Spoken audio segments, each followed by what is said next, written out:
Olá, começa agora o programa Cientistas do Brasil, produzido pela Univesp TV.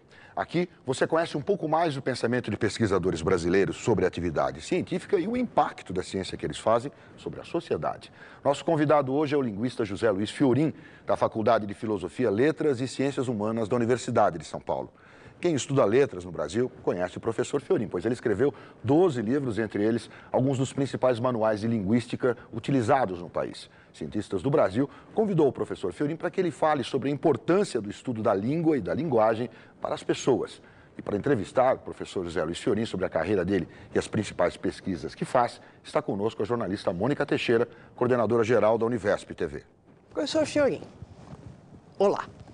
Muito obrigada por ter aceito o nosso convite. Professor, eu li o seu currículo e me impressionou muito a sua produção, que é muito grande, e muitos assuntos ligados a dentro da linguística. Mas aí eu fiquei querendo começar a conversa por uma coisa anterior, que é o seguinte: me pareceu da leitura do currículo que o senhor é um apaixonado pelas palavras, pela língua, pela linguagem. E aí eu me perguntei, mas e como foi o seu primeiro contato com as letras? Quando é que... É interessante porque meu contato com as letras foi mais ou menos casual.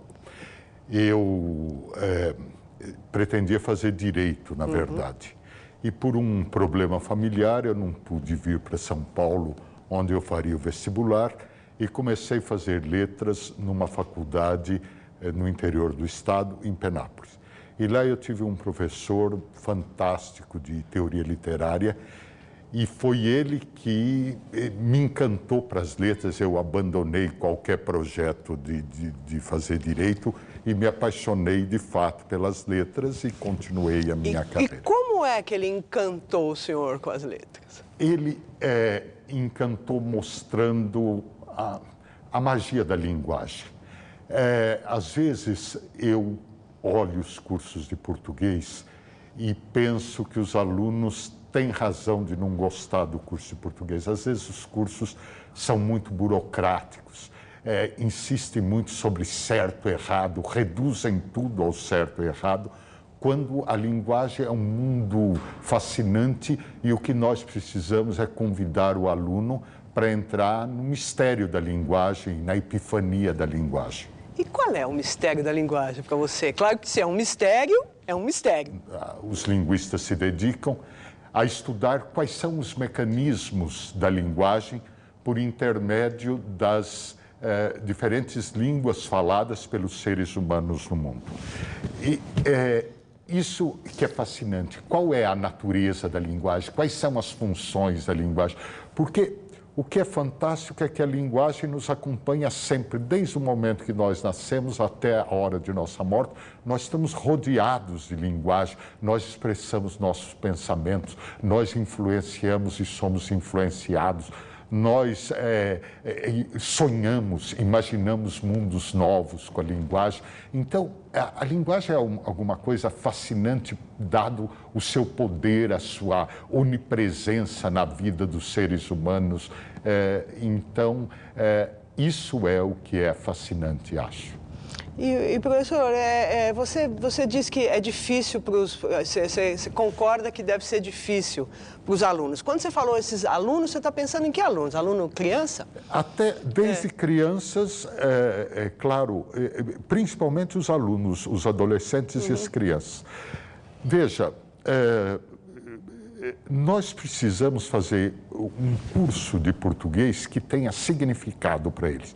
Não pode ser um curso que pareça tratar de uma linguagem que não tem nada a ver com a linguagem que eles falam no dia a dia.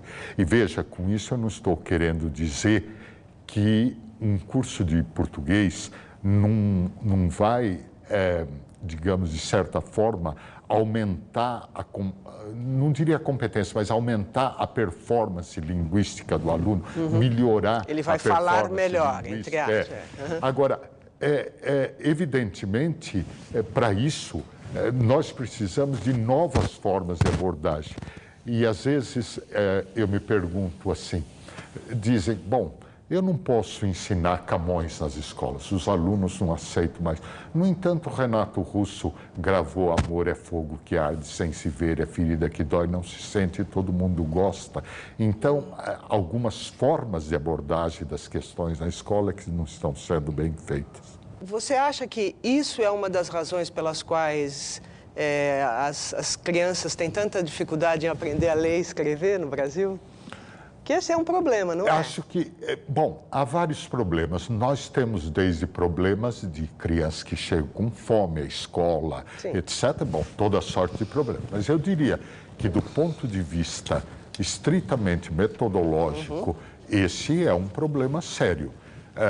Acho que, às vezes, as pessoas dizem que os brasileiros não sabem português.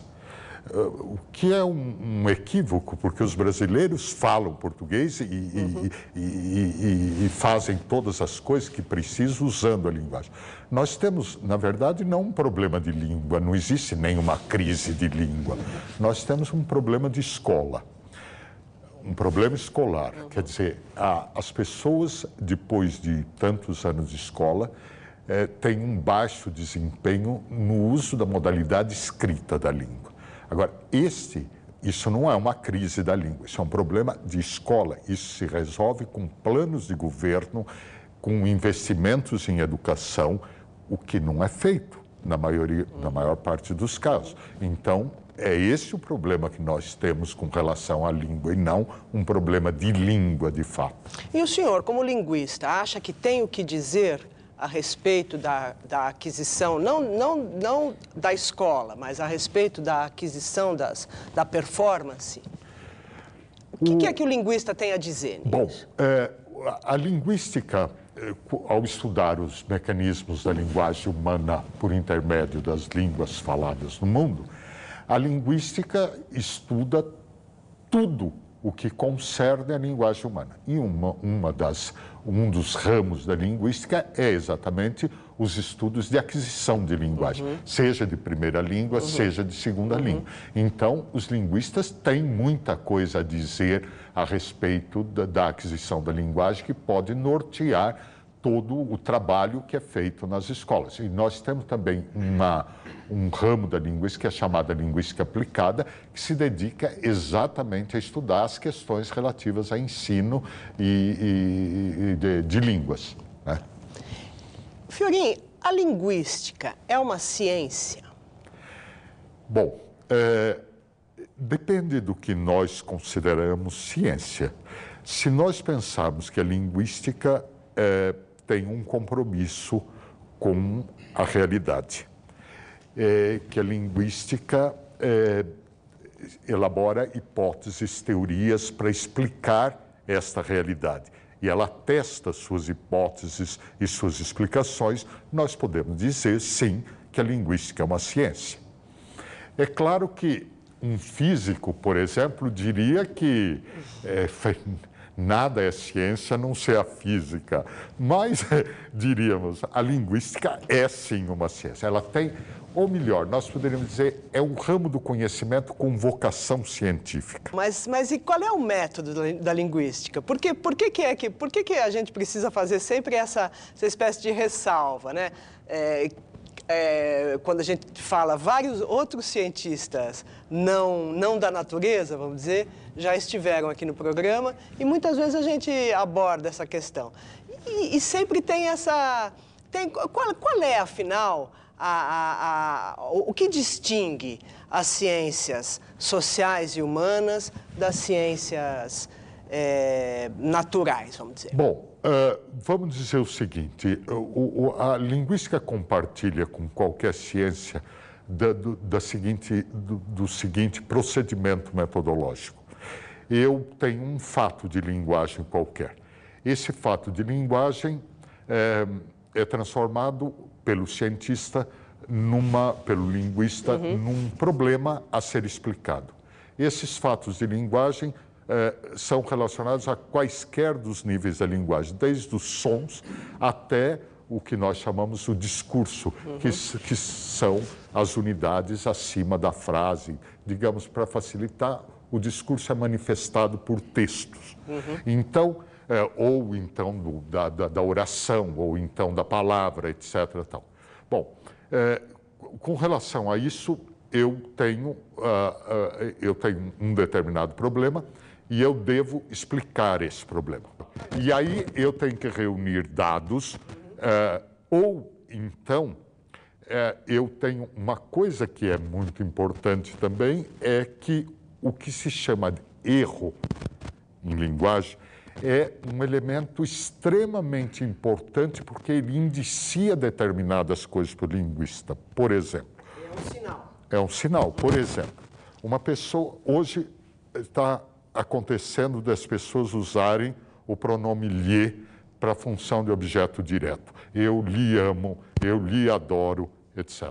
Bom, veja, o linguista, ao contrário do gramático o gramático prescritivista diria o seguinte: não pode dizer lhe no lugar de o. Isso está errado. O linguista diz: por que é que estão dizendo lhe no lugar de o?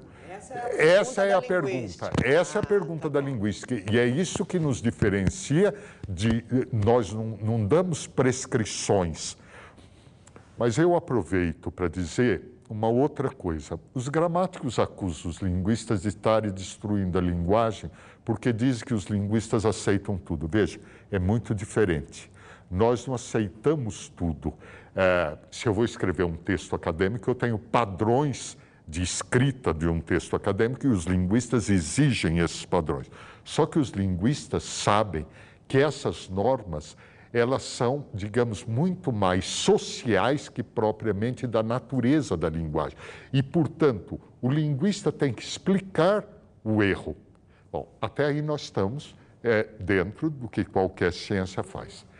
O que nos distingue de outra ciência? Eu acho que as ciências humanas se distinguem pelo fato de não haver obsolescência do conhecimento. Nenhuma teoria desaparece. Então, Aristóteles é tão importante quanto o último autor. Nós voltamos aos medievais, por exemplo, e encontramos coisas fascinantes. Não existe um determinado momento em que um determinado conhecimento possa ser dito, esse conhecimento não vai mais voltar sobre outra forma.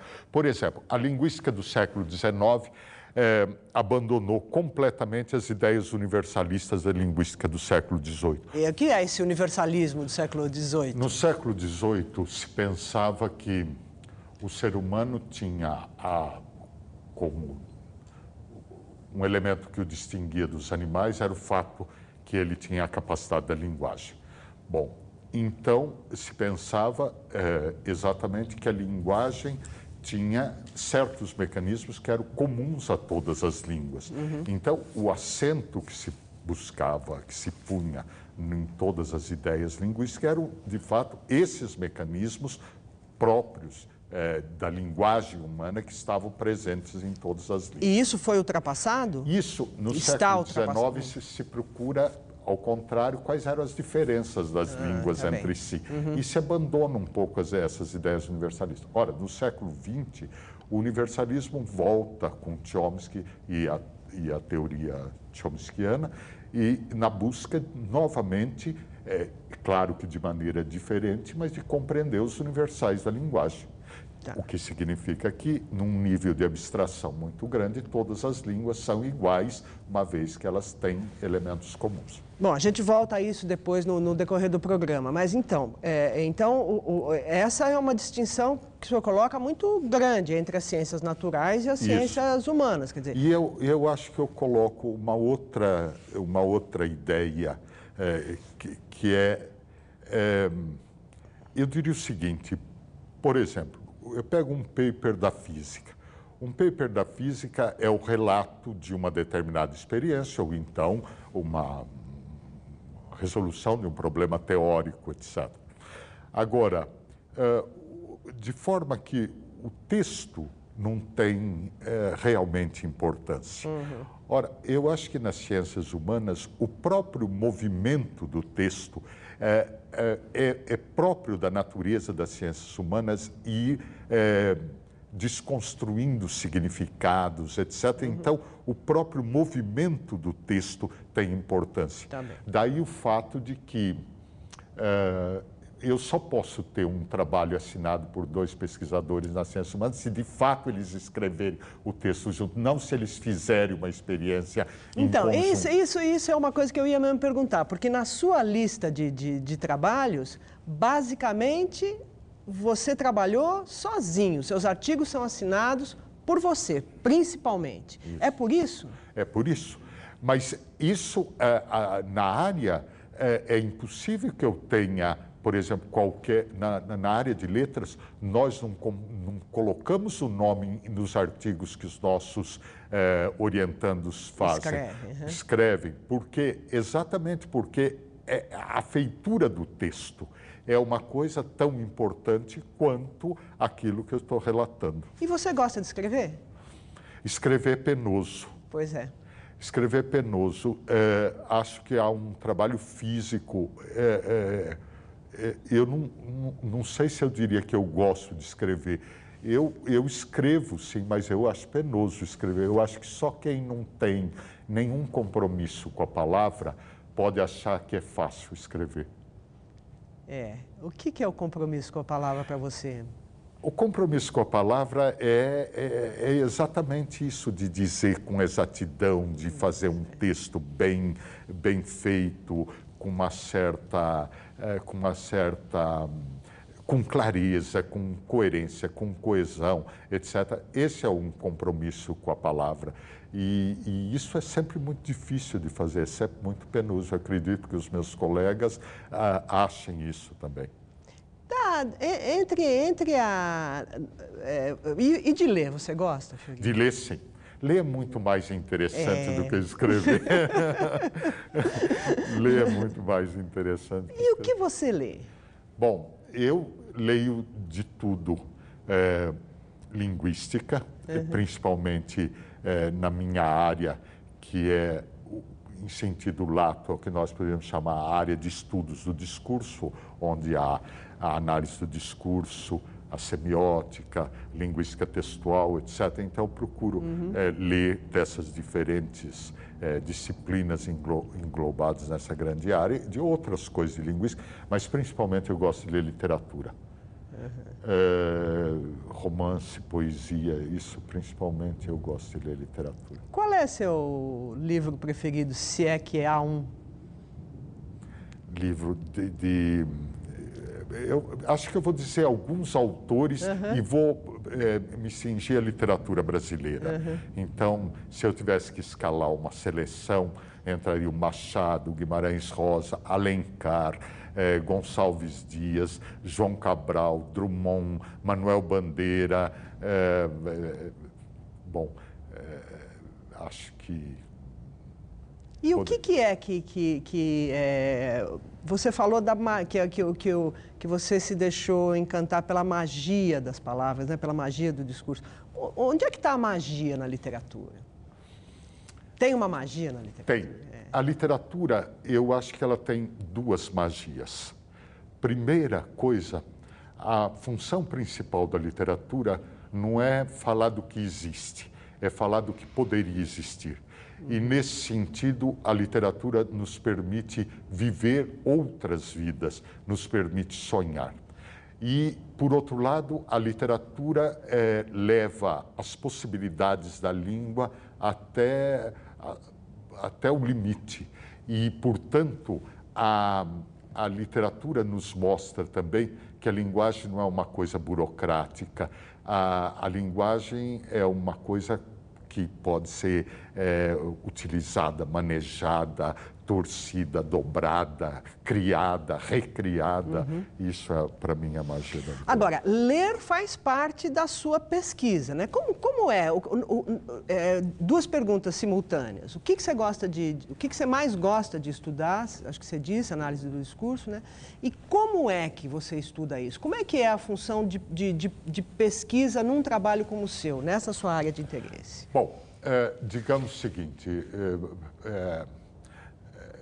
eu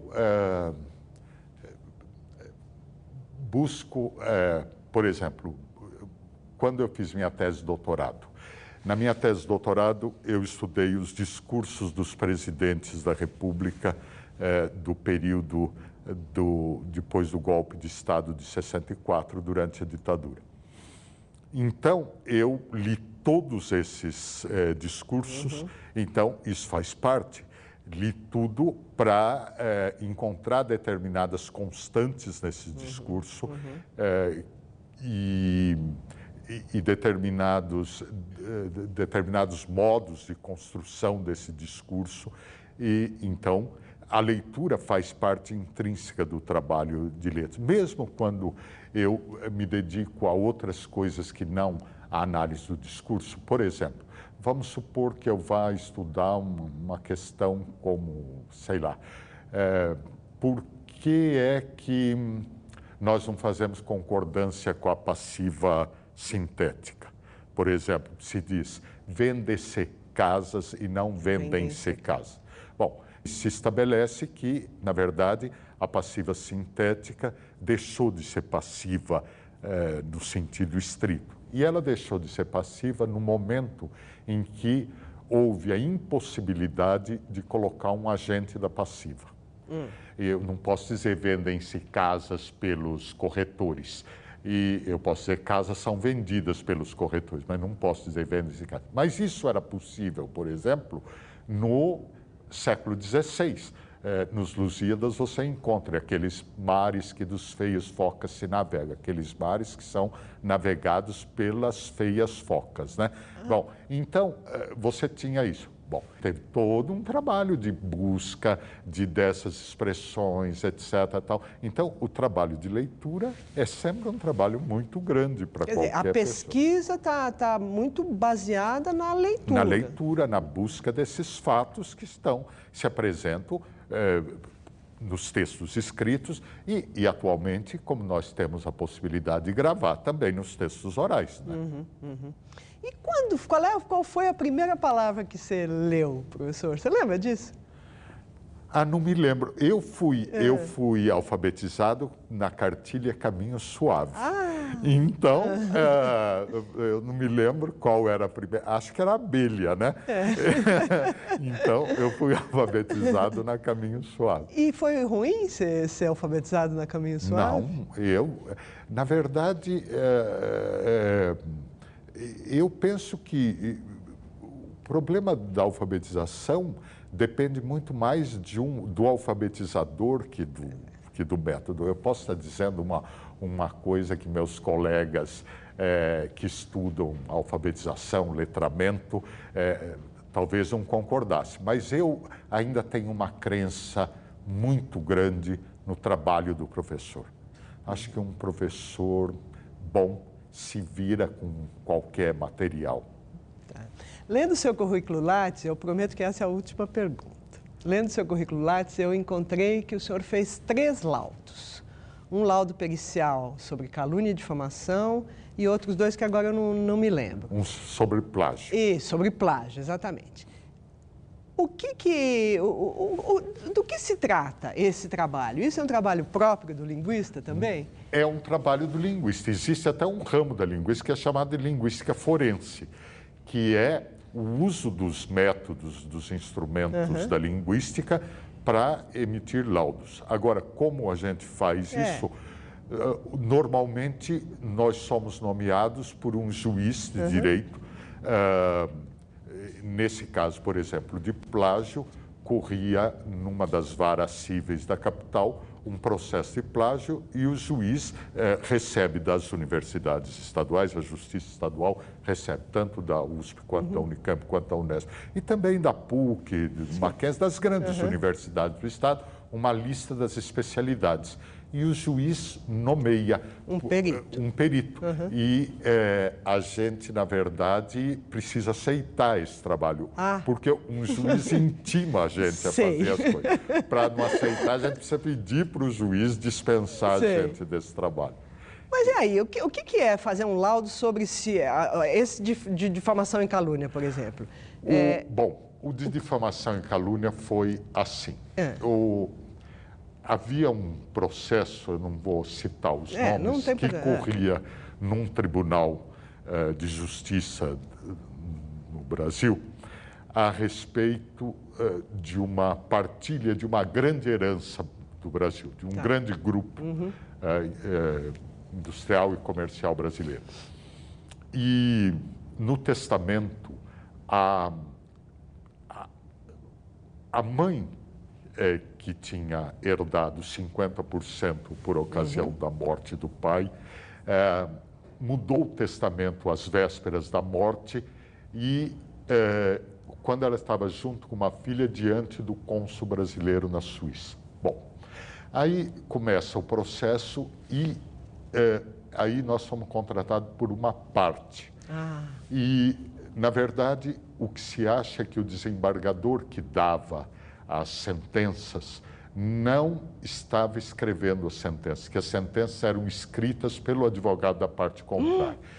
E então o que nós fizemos foi demonstrar que era muito possível que as sentenças estivessem... À luz da análise do texto. À luz da análise do texto, dos traços de estilo dos textos escritos pelo advogado, dos textos escritos pelo desembargador quando ele era juiz de primeira instância e ele não tinha ninguém para escrever as sentenças para ele. Comparamos essas coisas e verificamos, então, que se tratava de uma... Na verdade, o texto era menos... as partes se julgavam caluniadas, etc. Nós fizemos um laudo estilístico sobre a possibilidade de autoria. Eu fiz com a professora Diana Pessoa de Barros. Muito obrigada, professor Fiorin. O programa Cientistas do Brasil faz agora um intervalo rápido. No próximo bloco, José Luiz Fiorin fala sobre linguística com outros pesquisadores. Até já.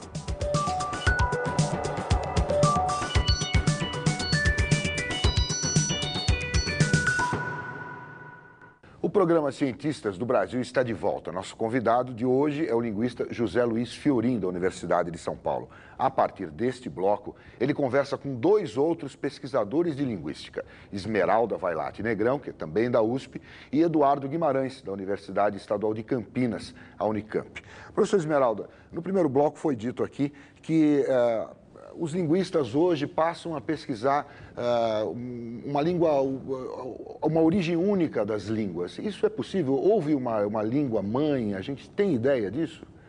Olha, isso eu gostaria de mudar para retomar a questão dos universais, né? E como é que eles entram na linguística atual.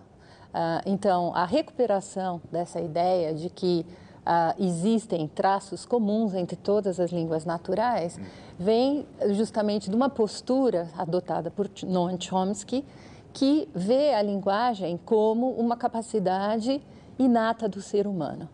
Sendo algo que inato ao ser humano, é óbvio que todas as línguas, então, deveriam ter alguma coisa comum, porque ela faz parte da natureza humana.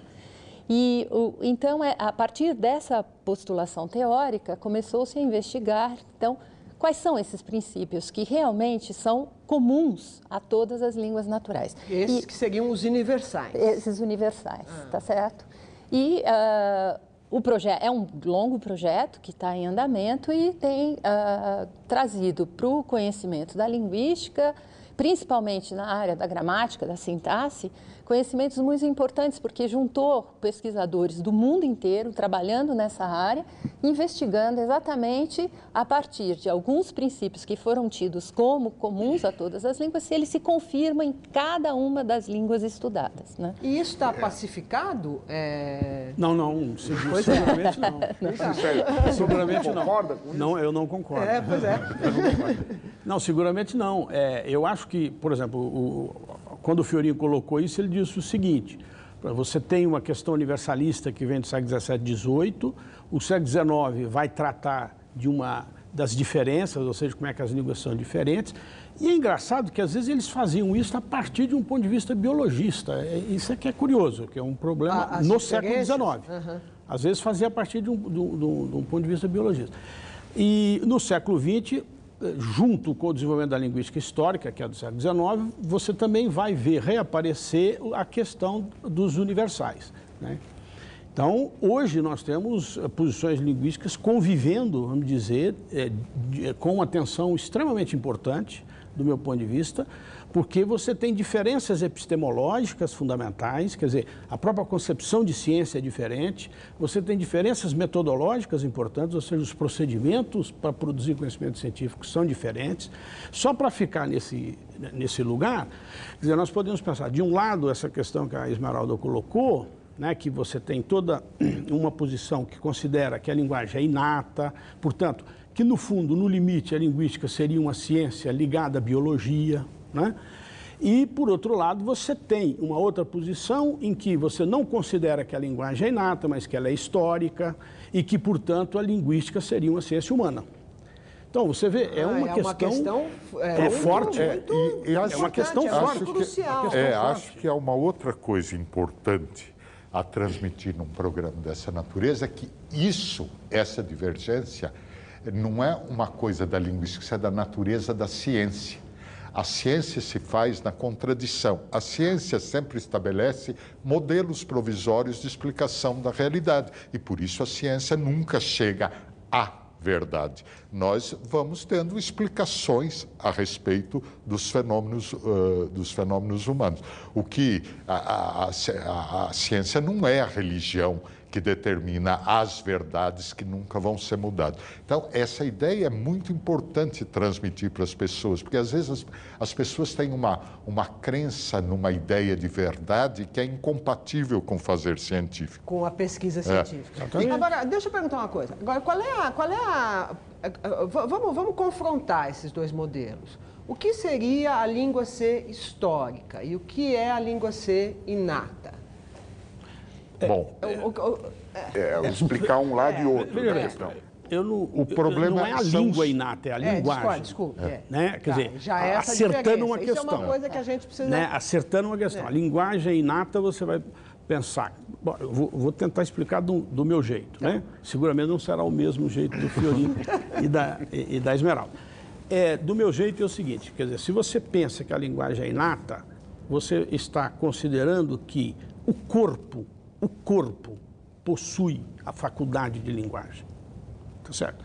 Agora, quando eu considero que a faculdade, que a linguagem, ela é uma prática humana, quer dizer, esse corpo vai, pelas práticas humanas, ele passa a falar. Portanto, essa linguagem não está no corpo, mas é lógico que você precisa de um certo corpo para poder falar, evidentemente. Não é qualquer corpo que fala, somente o corpo humano fala, para falar de corpo aí.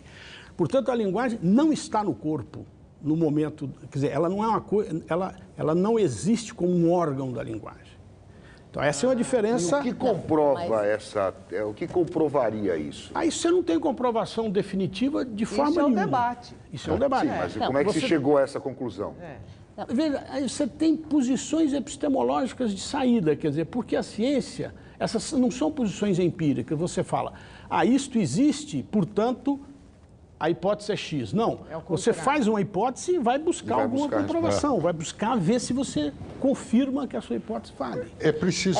eu acho que eu queria voltar, né, e contrapor, quer dizer, quando se acredita numa teoria biológica da linguagem, né, acredita-se que essa capacidade está na mente, né, do ser, mas vem a partir de uma característica mais geral da mente, que é a cognição, e vem por uma dotação genética que veio através da evolução do ser humano a partir do momento em que ele passa a ser humano. Quer dizer, ele acaba tendo essa capacidade, né, numa teoria aí mais evolutiva mesmo, de onde vem a linguagem. Mas aí de onde como... que entra a história, a cultura, o fato do... Bom, Ela aí entra, está o problema dos interesses de cada uma dessas posições. Porque, veja, por que o interesse de uma posição que pensa a faculdade da linguagem como uma coisa inata são os universais? Porque esse é realmente o interesse de uma teoria. Não só o interesse, mas é a evidência. A evidência. Quer dizer, a volta dos universais se dá exatamente porque, a partir do momento em que, ao analisar todas as línguas, eu consigo comprovar que existe um número restrito de princípios que está comum a todas elas, eu tenho uma evidência de que ela é uma capacidade Isso. Agora, humana. veja, mas o que eu queria dizer é o seguinte, numa linguística que põe o acento na história, não interessa absolutamente a questão dos universais, interessa, ao contrário, as diferenças produzidas pela história ao longo do tempo, etc. E, portanto, veja, só isso mostra que eu tenho, a partir de posições, como dizia o Eduardo, posições epistemológicas, eu tenho fatos diferentes que são buscados. Como ele disse, não existe assim o fato e daí... Não. Eu tenho uma posição teórica e, a partir dessa posição teórica, eu fato, tenho, digamos, claro, não é isso?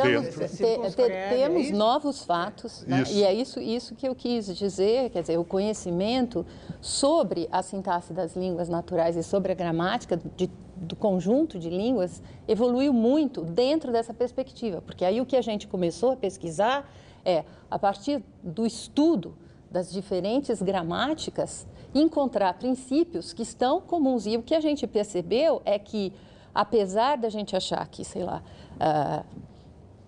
uma língua banto é muito diferente do português brasileiro, a gente vai encontrar traços que são comuns. Isso possibilitou que a gente fizesse, ou tivesse uma renovação dos estudos comparativos, né, como o tópico do português brasileiro, português europeu, e aonde estão essas distinções, a gente vai além de uma comparação de pequenos fatos para perceber que, na verdade, a gramática se organiza com um conjunto de propriedades que, no momento em que eu tenho uma distinção e outra, elas mudam em conjunto. E aí eu vou tendo essa separação de uma língua como o português, que vai se diversificando nas suas diferentes situações. Eu gostaria de dizer uma coisa. Eu diria o seguinte, uma coisa curiosa. Eu não acho que o que faz... É verdade que a gramática gerativa é responsável por um grande... Gramática gerativa. Que é essa gramática dos universais. A gramática gerativa, ela realmente teve um desenvolvimento enorme e impactou fortemente o desenvolvimento dos estudos sintáticos, sem dúvida nenhuma. Agora, eu acho que isso é mais pelo formalismo do que pela hipótese natista. O que faz a gramática gerativa andar muito é que ela trata a questão formalmente. Portanto, é mais uma questão de método do que dessa hipótese da natureza, que eu acho que faz mais. Agora, o que eu acho mais complicado na gramática gerativa, na questão dos universais, é que ela é uma teoria que só é capaz de me dizer uma gramática.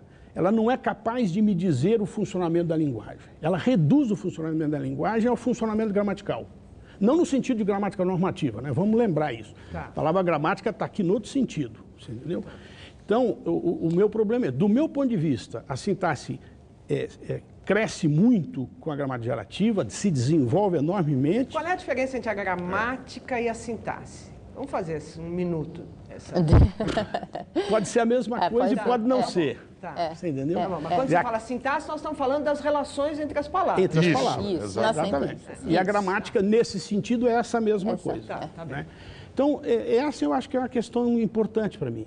Por exemplo, com isso eu estou querendo dizer, nada me impede de me aproximar e de me valer da sintaxe, ou da gramática, daquilo que a gramática me deu como conhecimento, mesmo que eu tenha outro ponto de vista, Então, isso porque que eu o ia que me perguntar, interessa é o formalismo. incompatibilidade Não, entre esse eu não ponto de posso vista? transpor. O que eu estou Sei. dizendo Tá. é que eu posso conseguir me valer do avanço da sintaxe desde que eu tenha um outro ponto de vista teórico e trate isso de outra maneira. Quer dizer, é só levar a sério a ideia de que a questão da sintaxe é uma questão de combinatória. Só que a linguagem não se reduz a uma combinatória. Não, mas aí eu acho que tem um modelo, mas eu não sei se... um modelo mais geral do funcionamento da mente, quer dizer, a gramática, na verdade, ela está no centro, mas essa teoria fala sobre como ela estabelece e dá meios de fazer essa relação entre sentido, entre conceitualização do mundo, entre o plano auditivo, quer dizer, eu não acho que ela se reduza... As pesquisas mais recentes, elas já chegam a alguma conclusão nesse sentido? Elas apontam, qual é a pesquisa que você diria que chega mais próximo de provar esse componente biológico da linguagem? Olha, eu acho que em diversas frentes. Dentro da linguística, o caminho é esse de buscar os universais, tá certo? Agora, os estudos da interface entre a linguística com as ciências cognitivas, aí buscam realmente mapear no cérebro aonde estão essas regiões da linguagem e como elas estão relacionadas com outras capacidades cognitivas do cérebro. Quer dizer, então é toda uma vertente biológica de investigação. Aí há uma questão de concepção do humano. Ou seja, a linguística é uma ciência biológica. Isso. Agora, quando você pensa historicamente, semanticamente, semioticamente, discursivamente, você tem que pensar a linguística como ciência humana. Ou seja, as relações de você pensar a linguagem com as questões culturais, com as questões históricas, com as questões sociais. Então, as relações são de uma natureza muito diferente. Por quê? Essa é a questão. Quer dizer, a linguagem, fundamentalmente, ela está aí como aquilo que nos faz estar com os outros. Quer dizer, se é isto, então o seu fundamento é social. Tá. Você percebe como é que muda? Claro, eu percebo. E eu acho que essa, do meu ponto de vista, acho que talvez também do Fiorini, é um pouco agora, por aí. o que eu insisto numa coisa, eu diria o seguinte, concepções divergentes são da natureza da ciência.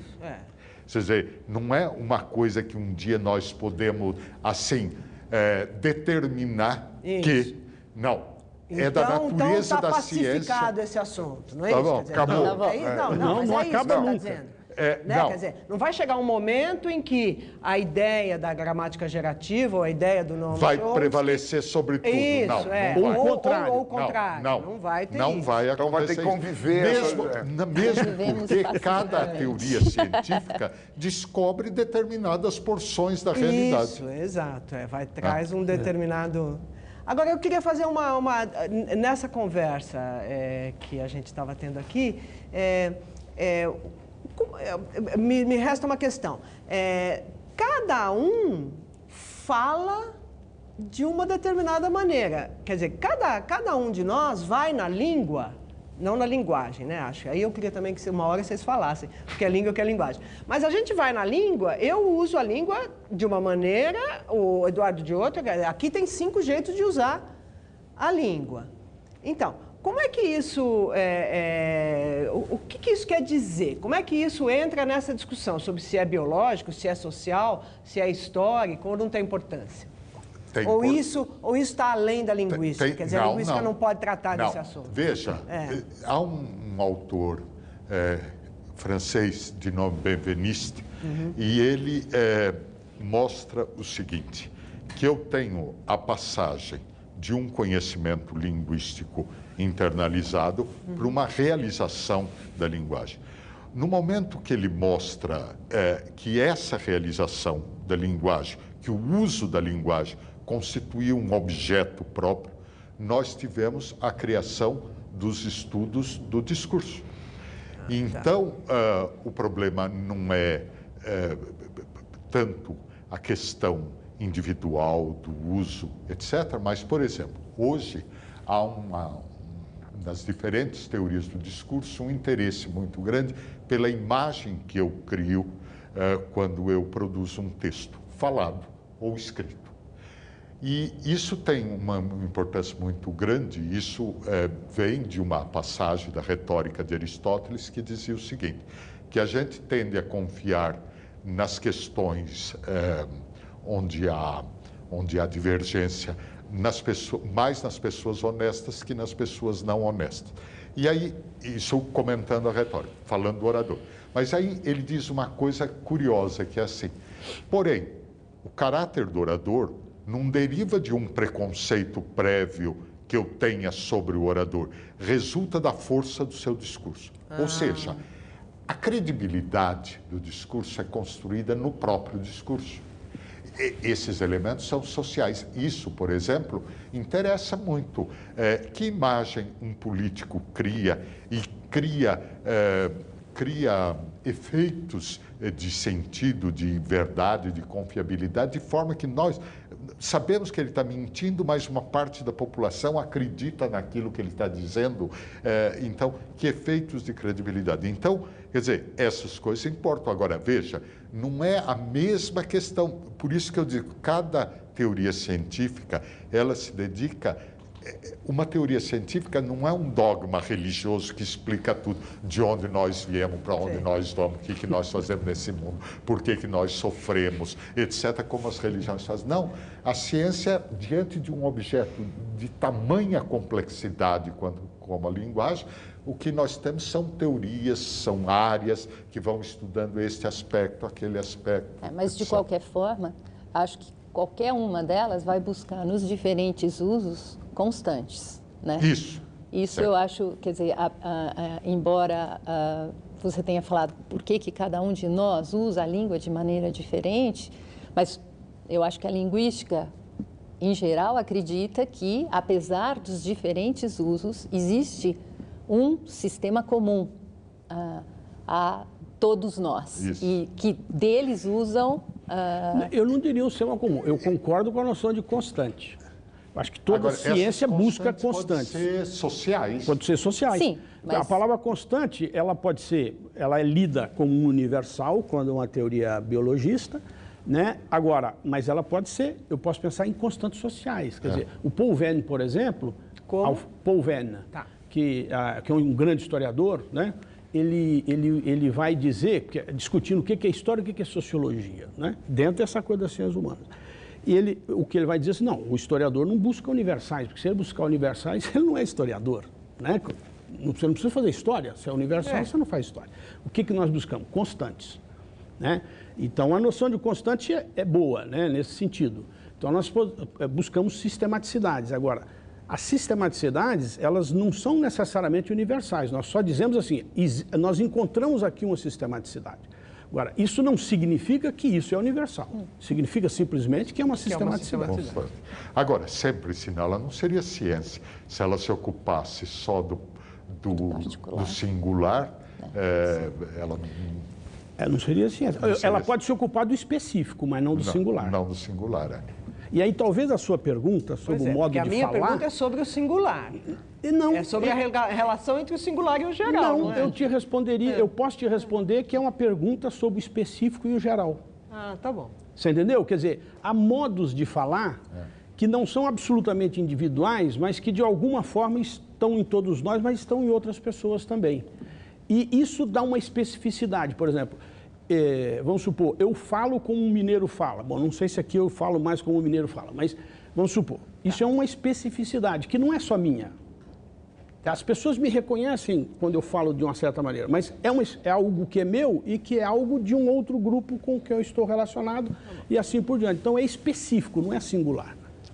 Bom, tá certo. Eu só queria aqui fazer um intervalo rápido para a gente voltar e falar sobre língua especificamente. Como é que surgem as línguas, as famílias de línguas? Como é que a gente pode classificar isso? Nós vamos fazer um intervalo, daqui a pouquinho a gente volta. Até já.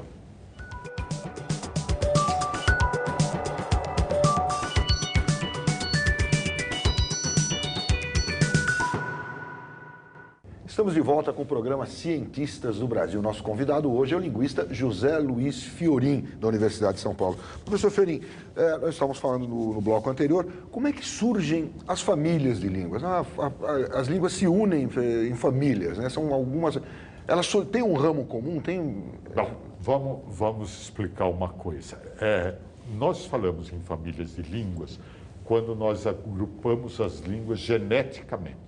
O que é geneticamente? Quando nós dizemos que há uma família de língua, quando um conjunto de línguas se origina de uma língua comum. Aí nós dizemos que é a família de língua. Então, por exemplo, eu tenho o latim. Do latim se originaram o português, o francês, o italiano, o romeno, o dalmático, o rético, o sardo, o catalão, o provençal, o franco-provençal, o espanhol. Então, isso é uma família de língua, porque todas essas línguas vieram de uma língua comum. Por outro lado, quando eu tenho um conjunto de famílias de línguas que vieram, por sua vez, de uma língua mais antiga, eu digo que eu tenho um tronco linguístico. Um tronco linguístico. Então, o grande tronco linguístico que se descobriu, em primeiro lugar, foi o indo-europeu. Porque, no final do século XVIII, um inglês viajando pela Índia observa, e ele conhecia bem grego e latim, observa que havia parentesco, semelhanças sistemáticas entre o grego, o latim e o sânscrito. Então, e o sânscrito. E o sânscrito. Então, ele começa todo um movimento de comparação de línguas e se estabelece, então, a hipótese de uma língua primeira, que seria o indo-europeu. Essa família tem cerca de esse tronco tem cerca de 425 línguas. Então, todas as línguas latinas, todas as línguas germânicas, alemão, inglês, holandês e tal, as línguas eslavas, então, tcheco, russo, búlgaro, as línguas bálticas, lituano, letão, bom, depois o albanês, o grego, o armênio, enfim, é um tronco de línguas muito grande. Agora, veja, nós não sabemos ainda todos os troncos de línguas, porque quando eles começaram a mapear esses troncos linguísticos, evidentemente, estudaram as línguas da Europa e da Ásia. Deixaram de fora as línguas indígenas das Américas, deixaram de porque não eram nem conhecidas, né?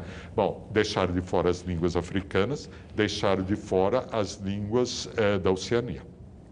Ocorre que esses lugares são os lugares de maior diversidade linguística. Na África nós temos mais de 2.000 línguas. Então, agora está havendo um estudo para a determinação desses troncos. Por exemplo, no Brasil, nós temos cerca de 180 línguas indígenas faladas. O professor Arion Rodrigues estabeleceu que nós temos cerca de 41 famílias de línguas. Porque essas 180 estão, então, agrupadas, podem ser agrupadas em 41 famílias. Em 41 famílias. Mas ele estabeleceu... Por quê? É preciso levar em conta que parece família demais para língua de menos. Ocorre que eram cerca de 1.300 línguas faladas no território brasileiro. E essas línguas pertenciam a essas mesmas famílias. Algumas se perderam. Ele estabeleceu 2 grandes troncos linguísticos no Brasil. Um que é o tupi e outro que é o macro-G. Então, esses são os 2 grandes troncos que agrupam, digamos, a maioria das línguas faladas no Brasil. Mas depois nós temos o Pano, a família Pano e outras famílias de línguas no Brasil. E essas 180 línguas indígenas, elas ainda são faladas? Ainda são faladas. Sim. Às vezes algumas com praticamente em estado de final de extinção, tem pouquíssimos falantes, mas algumas chegaram até ter um certo aumento de falantes a partir de um certo momento em diante. E as pessoas que falam essas línguas diferentes, elas se entendem ou não? As línguas, quão diferentes são essas línguas? Muito diferentes. Não, por exemplo, dentro do tronco tupi, você tem uma grande variedade de línguas e eles têm limites bastante grandes de intercompreensão, né? Como no outro tronco também. Agora, há uma outra questão nesse entender aí, que é o seguinte: Se for simplesmente pelo fato da família ser ou não ser próxima, isso é uma coisa, mas na realidade, muitas vezes esses povos indígenas convivem com outros povos com outra língua. E eles podem compreender exatamente porque estão em relação, tá bom. né? Então tem esse outro aspecto. Porque eles aprendem. Né? Eles porque está perto. estão perto. Mas aí tem uma outra questão importante que eu gostaria de colocar, pensando nesse problema da linguística indo-europeia, né, que é a visão que o Fiorin deu ali, né, de como a Europa tratou o seu problema das línguas, no século XIX principalmente, que o que a gente vai vendo é que talvez uma questão que a linguística tenha que fazer de uma maneira forte é mudar a perspectiva do tratamento das línguas na sua história. Porque essa perspectiva indo-europeia, ela se adapta bem a uma certa realidade europeia. Que você tinha uma certa relação de línguas estabelecidas por relações de parentesco, vamos dizer, linguístico. Se você pegar a realidade linguística brasileira, por exemplo, você vai ver em convivência línguas que não são da mesma família, que não são do mesmo tronco. No Brasil, você tem convivência do português com o tupi, e todas as famílias do tronco tupi, ou com famílias do tronco macro-G, ou de algumas que não estão localizadas precisamente. Então, como é que você pensa o problema das relações de língua no Brasil se você tomar o modelo indo-europeu que levou ao problema das famílias de língua e de tronco? Então, a questão da convivência das línguas num certo espaço linguístico demanda do linguista brasileiro que ele busque uma certa forma teórica e metodológica de tratar essa questão de outro modo. Porque senão fica simplesmente assim, o português de um lado, as línguas indígenas organizadas nas suas famílias. E a questão, verdade, né? Já existem trabalhos sendo feitos, por exemplo, eu lembro do professor Salicocco Mufwene, que agora refaz a história das línguas indo-europeias com base na sua experiência de África. Ele é um africano, professor da Universidade de Chicago, mostrando que os processos, então, de contato que ele observou e toda a evolução linguística vista também pode contar a história do que aconteceu com as línguas indo-europeias. Quer dizer, tem toda uma nova perspectiva. Que, na verdade, a história das línguas é mais a história dos contatos do que propriamente da derivação. E ele mostra que, na verdade, o que essa história contou deixou de lado os povos autóctones de cada uma das regiões conquistadas, que também e como esse contato, como esse contato se deu para que a gente tivesse o francês como ele é, e assim por diante. Então, ele está recontando a história do indo-europeu com base na sua experiência da história africana e do contato.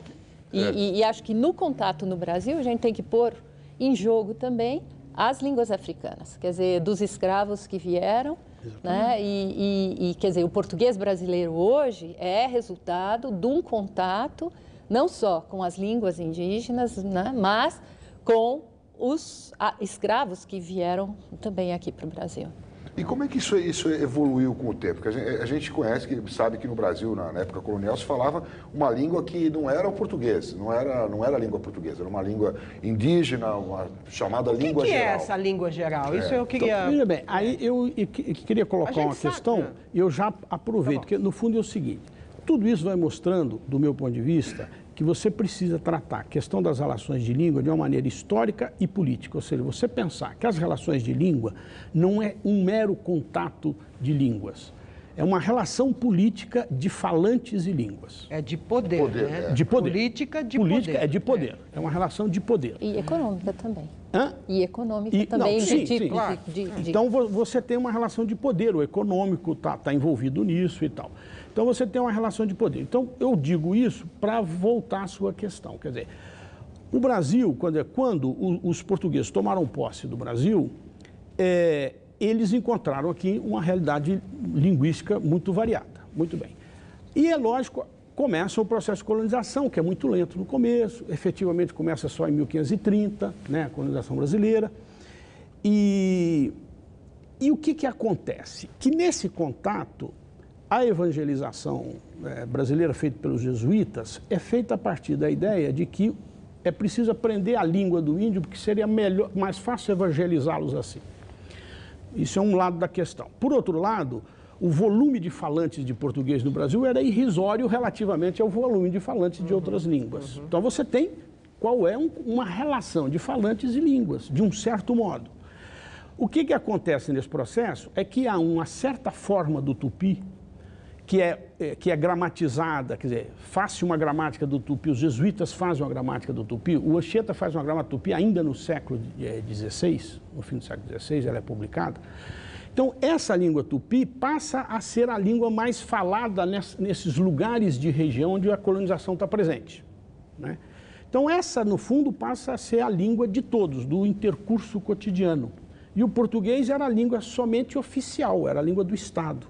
Então, essa língua, ela tinha, se eu pensar no intercurso cotidiano, ela era a língua que politicamente dominava as outras.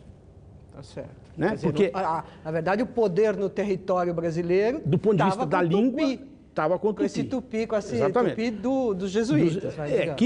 Que se torna a língua geral. Mas o colonizador teve que aprender uma língua compreensível Sim, na terra para poder colonizar. Os bandeirantes, por exemplo, é fácil, isso é verificável. Os bandeirantes, é fácil você ver que eles falavam língua geral, porque você vai ao Mato Grosso, lá na divisa com a Bolívia, e você encontra um rio com o nome Tupi. E naquela região não se falava tupi. Ah, tá muito bem. Então, por que o bandeirante batizou com o nome tupi? Porque ele falava tupi.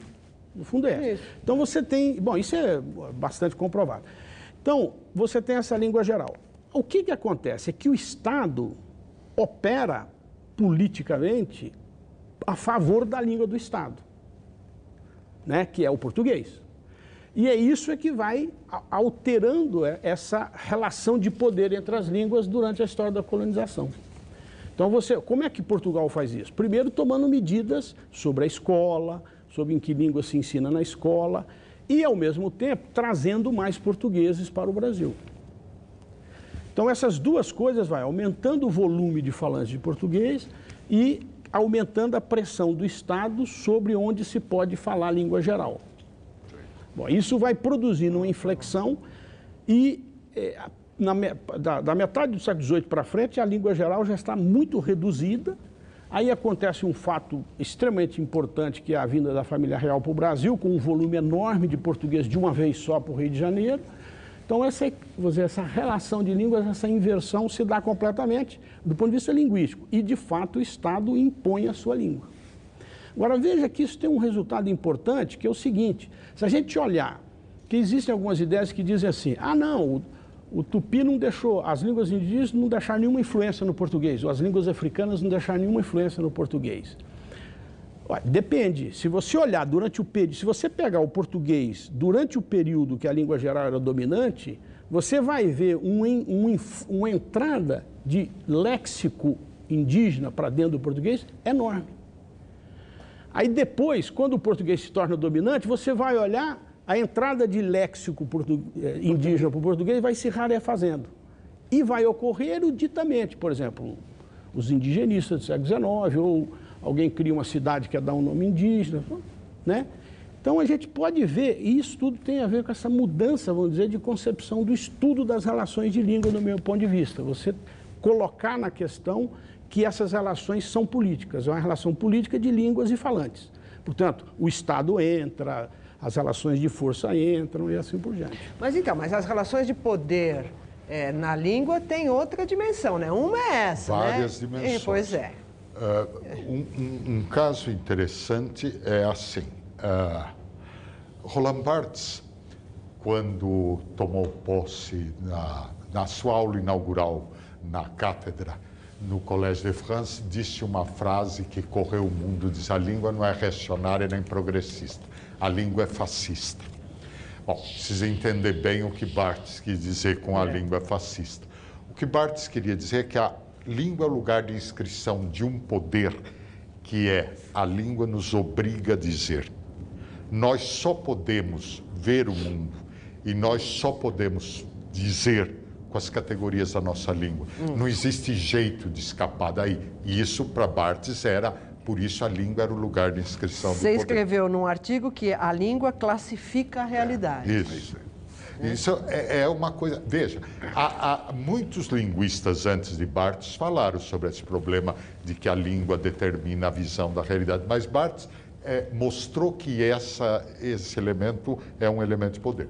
Agora, há muitas relações de poder na língua, desde, por exemplo, eu, quando conto determinadas coisas, eu silencio o contrário. Então, eu determino, isso é um lugar de inscrição de poder. A língua pode ser inscrição de poder quando, no preconceito linguístico, nós excluímos determinadas formas de falar. A Bíblia conta um episódio interessante que está no livro dos Juízes. Os efraimitas estavam em guerra com outro povo e eles pegavam, uns diziam shibolete para a palavra espiga e outros diziam cibolete. Então, quando o camarada aparecia, ele dizia, pronuncia tal palavra. Pronunciava errado, cortava a cabeça. Cortem a cabeça. E diz o livro dos Juízes que mataram 42 mil pessoas com esse método. Pronunciaram. Bom, o que eu quero dizer é o seguinte, que na verdade até hoje, quando as pessoas ridicularizam uma forma regional de falar, etc., elas estão fazendo isso. A língua é o espaço de poder de muitos elementos. E o Eduardo mostrou bem a questão do poder no português. Agora, nós precisamos pensar que em todas as relações de língua no mundo existem relações de poder. O inglês não é à toa a língua vehicular universal. É a língua com a qual, porque, como o Eduardo mostrou, quando eu estou diante de uma variedade linguística muito grande, se encontra um meio de fazer a comunicação, e esse meio de comunicação, no geral, é tomar uma língua como língua veicular. É a língua do contato, etc. Bom, o inglês é a língua veicular. Como foi o latim? Como foi o latim, quer dizer... não é uma relação de poder? Não, era mais consideradas algumas diferenças de época, etc. Mas, de fato, o inglês é a língua veicular. O francês já foi, né? O francês já foi. E é curioso, por exemplo, hoje se discute muito se o português devia ser língua oficial da ONU, da Unesco, etc. Né? Bom, então é curioso observar, a ONU tem 6 línguas oficiais, são o inglês, o francês, o chinês, o espanhol, o árabe, o russo, são essas 6. Bom, dessas 6, 2 são línguas de trabalho, que são usadas na Secretaria-Geral, o inglês e o francês. A França tem protestado veementemente porque cada vez menos a Secretaria-Geral da ONU usa o francês. Antigamente, você não podia ser contratado na Secretaria-Geral se não falasse as 2 línguas, não escrevesse nas 2 línguas. Agora, contrato só gente que fala inglês. Isso deve E ser. a França pode protestar. As relações de poder São tais estão determinando essa. Pode mudar também com o tempo, né? Então, mas... no momento, a língua veicular internacional. Mas, por outro lado, você vai na fronteira do Brasil com o Paraguai. Eu fui a Ponta Porã fazer uma conferência, todos os paraguaios falam português magnificamente. Aí, de noite, eu perguntei aos estudantes de letras brasileiros quem falava espanhol. Ninguém. Porque lá é o português que é a língua do poder, etc.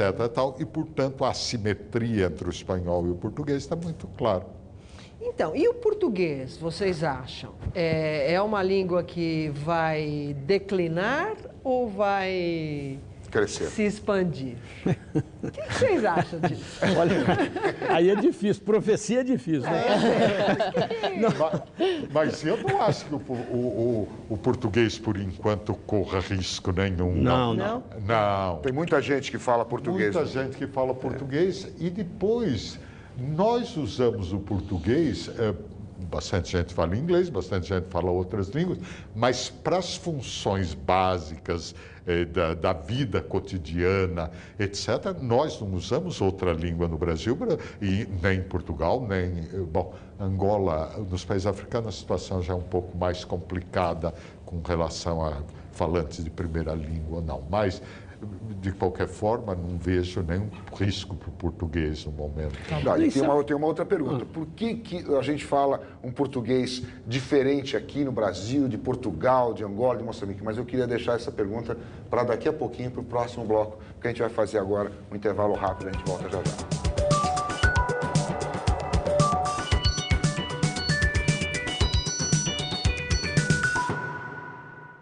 Estamos de volta com os Cientistas do Brasil, o último bloco do nosso programa, e a gente tinha aqui prometido falar sobre por que tanta diferença entre o português falado no Brasil, em Portugal, em Angola, nos outros países que têm a língua portuguesa como mãe. Olha, basicamente, quer dizer, quando o Fiori falou de família e tronco de língua, o que isso mostra é que as línguas se tornam outras, se modificam. Então, isso é uma característica da língua, né? Não há língua que funcione sem se modificar. Se ela não se modificar, ela não funciona. Isso é um princípio. Essa é uma característica fundamental. Outra característica também que as pessoas, às vezes, as línguas são variáveis. De região para região, de grupo social para grupo social, de faixa etária e até de situação de comunicação para situação de comunicação. Então, isso vai fazendo as línguas virarem outras. E hoje, nós podemos até dizer, já há elementos suficientes para poder dizer, mas isso não é dito porque tem uma questão política. Nomear uma língua é uma questão política, dar nome a uma língua é uma questão política. Então, por exemplo, a língua oficial e nacional de Portugal é a mesma língua oficial e nacional do Brasil? Há elementos suficientes para dizer que não. Você entendeu? Agora, mas há muitas semelhanças e, portanto, costuma-se dizer que sim. E isso fez com que o Brasil consignasse oficialmente, por uma deliberação constitucional, que o nome da língua do Brasil é língua portuguesa.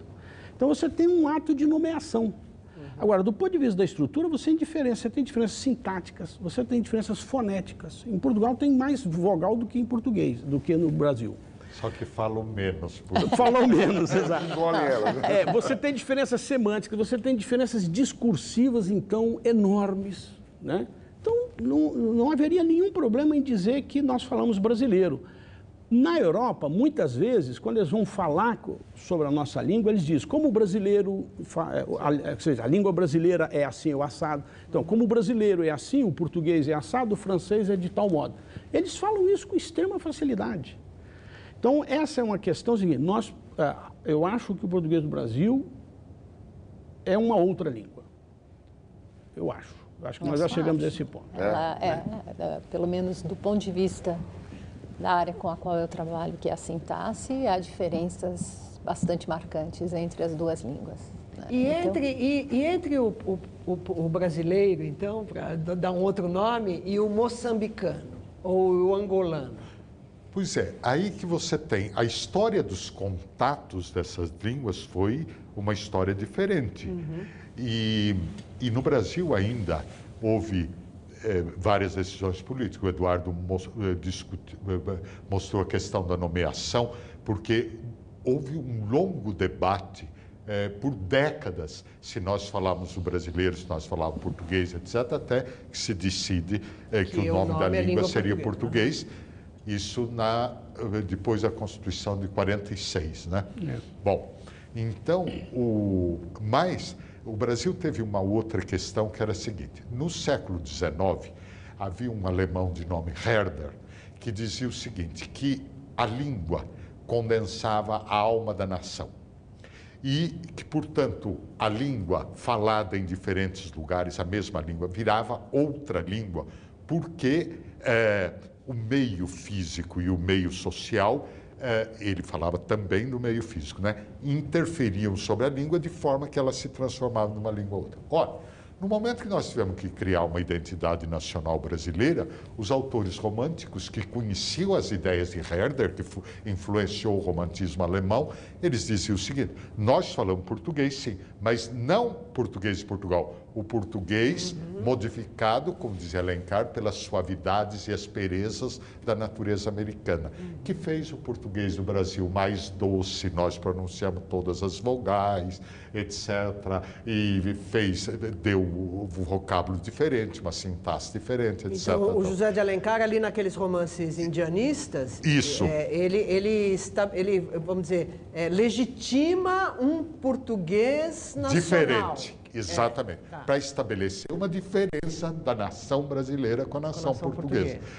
E isso vai criando, o Brasil nunca admitiu a normatividade de Portugal. O Brasil cria uma normatividade própria. Claro que isso com muita...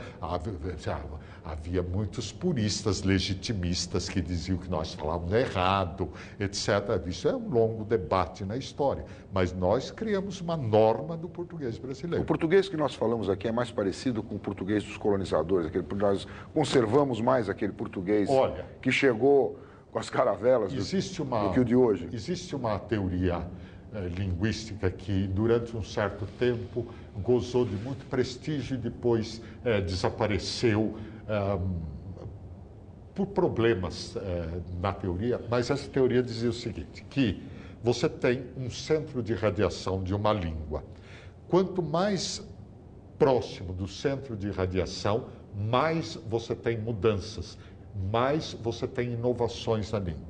E quanto mais distante você tiver do centro de radiação da língua, mais você guarda traços conservadores.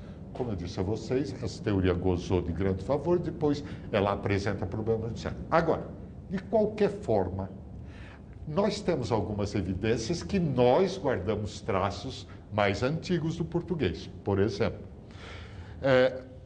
nós pronunciamos todas as vogais, os portugueses engolem. Então, uma palavra como século vira uma palavra de uma sílaba só. Em Portugal. Em Portugal.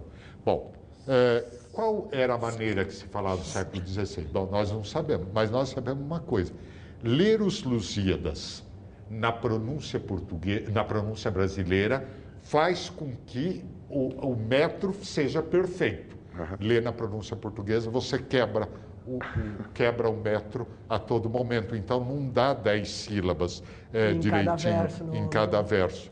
E no português... Agora, a gente tem que pensar o seguinte, o português de Portugal foi numa direção e o português do Brasil foi noutra. Noutra direção. Ele pode ter guardado alguns traços do século XVI e XVII, mas há um momento no século XVIII em que você percebe claramente que o português do Brasil e de Portugal toma direções diferentes. E por isso que eu digo que essa teoria não pode ser aceita assim. E o que determinou isso? O que é essa direção diferente? Mas são umas coisas... Bom, não sei.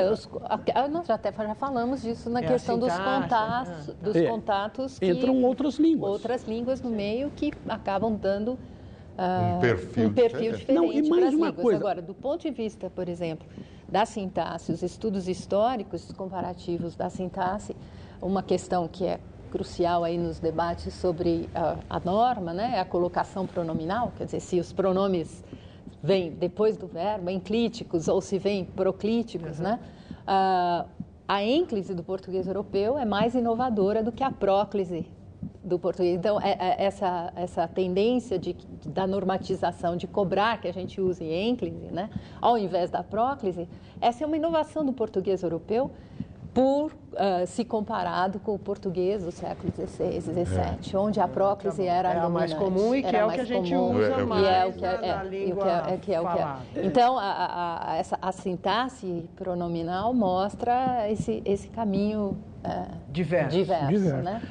Vários fenômenos, mas a sintaxe, a questão das relativas, quer dizer, nas relativas, eu posso falar genericamente, mas a Esmeralda falará melhor do que eu. A forma, o menino que fez tal coisa. Que fez tal coisa é uma relativa. Oração adjetiva. Né? As orações adjetivas. Na escola, oração adjetiva. A partir de um certo momento, você vai vendo que o modo como Portugal faz as relativas e o modo como o Brasil faz, vai mudando completamente. E, nesse sentido, eu diria, a inovação é do lado brasileiro, salvo engano, não é?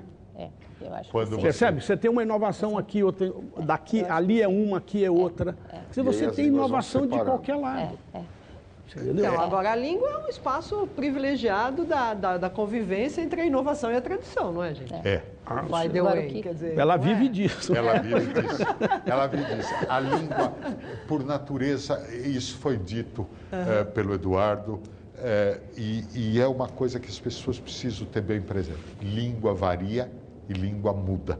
Não existe língua homogênea, não existe língua estática. Isso, às vezes as pessoas dizem assim, os brasileiros não gostam do português porque eles vivem mudando o português. Não, isso é bobagem. Todas as línguas mudam. Não existe essa história de que eu posso parar a língua e que a língua não vai evoluir. Agora, óbvio que determinadas inovações chegam num momento quando elas entram na fala geral, elas entram no que a gente chama de norma culta. Entram na fala geral de todo mundo, num determinado momento. Por quê? Certas variações são socialmente estigmatizadas e outras são prestigiosas. E essas constituem o que a gente chama a norma culta. Agora, a norma não é fixa também, a norma vai mudando. Com relação às mudanças, a gente também tem diferentes teorias sobre Sim, os motivos pelos quais as línguas mudam. Basicamente? Então, acho que a gente falou bastante aqui do contato, falou da questão mais... Genética. Mas uma das teorias também é que o que acontece é que a criança, no momento em que ela se defronta com a língua que ela tem que adquirir, ela acaba reinterpretando a gramática a partir dos dados que ela tem disponível, reinterpretando essa gramática de uma outra maneira e com ela surge uma outra língua, uma outra gramática, né? E essa é uma questão interessante, o limite do erro, do que é errado, do que é certo e o que é a evolução que vai ser contemplado pela língua culta daqui a pouco. Não se pode ter do erro uma noção absoluta como fizeram acreditar. O erro, em primeiro lugar, ele depende do gênero de discurso que você está utilizando. Então, existem determinadas esferas de circulação que não admitem determinadas construções. Por exemplo, o discurso acadêmico, o discurso jornalístico. Mas outras esferas de circulação, a literatura, por exemplo, engloba tudo o que existe, porque se eu vou falar de uma personagem qualquer, de um determinado extrato social, não vou colocar lá falar como se fosse um advogado, acadêmico da USP, da Unicamp, etc., dando aula. Tá certo? Quer dizer, então, em primeiro lugar, a noção de erro está vinculada à noção de gênero do discurso. Bom, em segundo lugar, eu diria assim, a aceitação é social. Chega num determinado momento, não causa mais nenhum desconforto. Por exemplo, namorar com. O verbo namorar se dizia que ele era transitivo direto. Portanto, Pedro namora Maria e não namora com Maria. Bom, acontece que houve uma mudança de sentido, que o verbo namorar significa também cobiçar. Eu estou namorando aquele carro, mas não tenho dinheiro para comprar. Nesse sentido, eu não posso usar com. Bom, só que namorar com não causa nenhum desconforto mais nas pessoas. Pronto, isso daí está admitido. Tá certo? Quer dizer, a aceitação é social. Há uma mudança. Outras coisas não são aceitas tão pacificamente. Mas até mesmo com a mesma pessoa em situações diferentes. Eu tenho um exemplo de um aluno que chegou um dia para mim, quando eu dava aula no Estado, falou: professora, eu fui à padaria, eu olhei para o padeiro, eu lembrei da senhora, mas eu falei, me dá 2 pãozinhos. Mas veja, é interessante porque a situação de comunicação, o gênero, etc., determina, sem dúvida. Ele não poderia falar com o padeiro do jeito como ele fala na escola. Me dá 2 pãezinhos. 2 pãezinhos, e ele fala, o que é isso que aconteceu com você? Digamos, estranho, né? Para dizer o mínimo. Então, a questão do erro aí é relativa, né? Agora, veja, é bom frisar mais uma vez uma coisa que eu disse no começo. Isso não significa que os linguistas aceitem tudo. Os linguistas têm perfeita noção de que há um fator social histórico envolvido nessa questão do erro. E, portanto, nos gêneros da norma culta, nós escrevemos com o que é aceito na norma culta, etc. Tem uma outra coisa que a gente não pode deixar de... A questão é que nós não podemos deixar de perceber é que o problema é histórico, não é linguístico, e que a norma pode mudar. E segundo, que o erro nos explica coisas. Nos explica? Nos explica coisas, nos explica as mudanças em andamento. Então, uma outra coisa que a gente não pode falar é a internet, é a comunicação via internet. Nós estamos falando de língua aqui, ela muda a língua? Vai destruir o português, como está se falando por aí? Não. Vamos.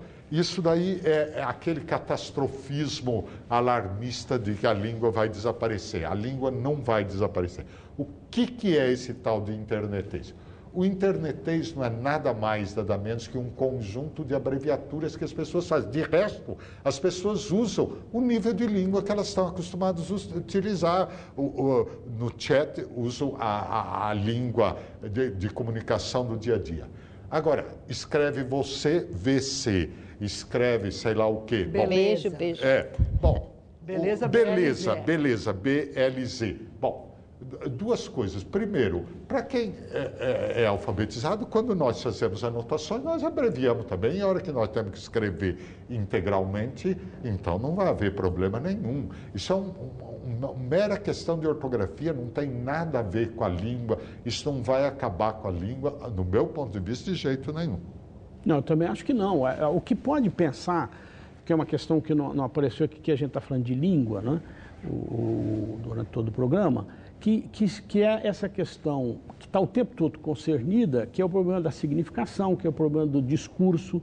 E se eu pensar o problema da internet, quer dizer, se você tiver uma questão discursiva que se constitui diferentemente através da internet, isso vai produzir processos de significação diferentes, processos de subjetivação diferentes, que a análise do discurso procura estudar, quer dizer, mostrar como é que se constituem as significações, né?